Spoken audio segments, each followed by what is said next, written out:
సీతమర్హి, దీనినే సీతమడి అని కూడా అంటారు.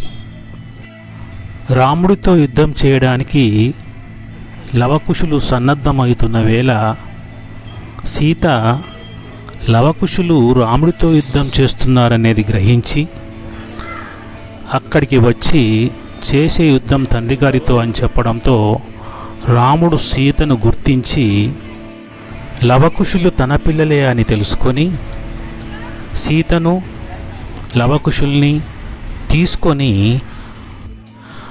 అందరం కలిసి అయోధ్య వెళ్దామని రాముడు సీతతో అన్నప్పుడు సీత తాను ఇప్పటి వరకు పడ్డ కష్టాలను గ్రహించి ఇక అయోధ్యకు రాను, ఇక్కడనే తనువు చాలిస్తానని తన తల్లి భూమాతతో తనలో ఇముడ్చుకోమని భూమాతని కోరగా భూమాత సీతను తనలోకి తీసుకున్న స్థలమే ఈ సీతామర్హి. ప్రయాగ్రాజ్ వెళ్ళి అక్కడ నుంచి కాశీకి వచ్చే దారిలోనే ఈ సీతామర్హి ఉన్నది. సీతామర్హి మనం వెళ్ళగానే మనకు ఒక పెద్ద ఆంజనేయ స్వామి వారు దర్శనమిస్తారు. అక్కడ అనేక పార్కులు, ఆంజనేయ స్వామి క్రింద ఒక భూగృహంలోనూ ఆంజనేయ స్వామి వారే ఉండడం మనం చూడవచ్చు.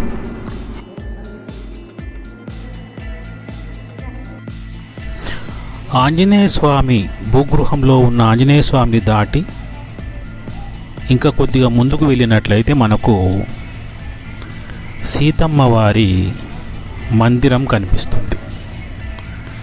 సీతమ్మ వారి మందిరంలో అనేక ఆహ్లాదకరమైన వాతావరణాన్ని కృత్రిమంగా సృష్టించారు.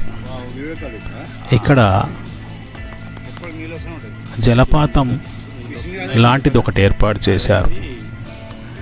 అనేక మొక్కలు, అక్కడే ఉండాలనుకునే వాళ్లకు గదుల ఏర్పాటు కూడా ఉన్నది. ఇక్కడ ప్రశాంతమైన వాతావరణంలోనే ఉన్నది. అనేక మంది భక్తులు ఇక్కడికి వచ్చి ఇక్కడ తమ జ్ఞాపకాలన్నీ మర్చిపోయి సేద తీరుతారు. అలాంటి సీతమడిని ఒక ప్రశాంతమైన పర్యటనా కేంద్రంగా మనం చూడవచ్చు. ఇది సీతమ్మ వారి మందిరం. సీతమ్మ వారిని భూమాత తనలోకి తీసుకున్న మందిరం. ఇక్కడే సీతమ్మ వారు తన తల్లి దగ్గరికి వెళ్ళారు. ఈ మందిరంలో మనం చూసినట్లయితే అప్పటి ఈ భూస్థలముని ఇలాంటి మందిరాన్ని ఇప్పుడు నిర్మించారు. అప్పుడు ఉండే ఫోటోలన్నీ ఈ మందిరంలో ఏర్పాటు చేశారు. సీతమ్మ వారు తన తల్లి ఒడిలోకి వెళ్ళిన స్థలం. తాను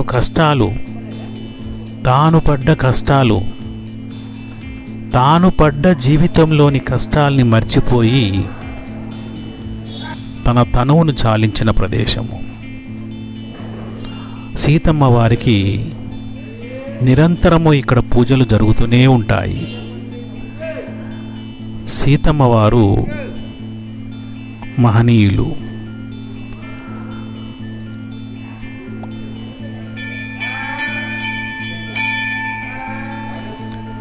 ఈ పుణ్యస్థలానికి వచ్చి అనేక మంది భక్తులు ఈ స్థలాన్ని చూసి సీతమ్మ వారు పడ్డ కష్టాల్ని గుర్తు చేసుకొని పడ్డ కష్టాల నుంచి విముక్తి పొందిన స్థలంగా జ్ఞాపకం చేసుకుంటారు.